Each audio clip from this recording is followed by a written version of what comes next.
আজকে এই বড় মাছটা না পুকুর থেকে ধরলাম। যাই হোক, আজকে বাবা বলছিল আজকে কি রান্না হবে। তো আমি বলছিলাম তো মাছ টাছ তো নেই, তো কি রান্না হবে সেটা মা বলতে পারবে।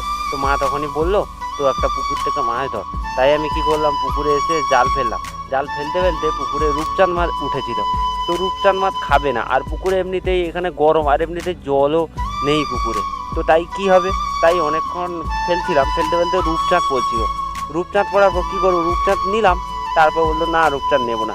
তাই এই বড় মাছটা নিলাম, এই পাঙ্গাস মাছটা নিয়ে নিলাম। তো এইটা এখন মা কাটিং করছে। তো মা এখানে ছোটো ছোটো পিস করছে, বেশি ছোটো না, সামথিং পিস করছে। তো সেইগুলো এবারে সেই মাছটা আর ভালো করে ধুয়ে নেবে। এই মাছটা ধরতে না খুবই কষ্ট হয়েছে, কারণ অনেকক্ষণ পুকুরে জাল ফেলেছিলাম। জাল ফেলে তারপরে এই মাছটা ধরলাম খুব কষ্টে। আর এটা হচ্ছে পাঙ্গাস মাছ। এটা হয়তো পুকুরে, আমাদের পুকুরে পাঙ্গাস, রুই, রূপচাঁদ এগুলো সবই আছে। আর পুকুরে একটু জল কম, তো জলটাও কাদুয়া হয়ে যাবে। তো তাই বেশিক্ষণ জাল ফেললাম না, তো 5-6 পাটা জাল ফেলেছি।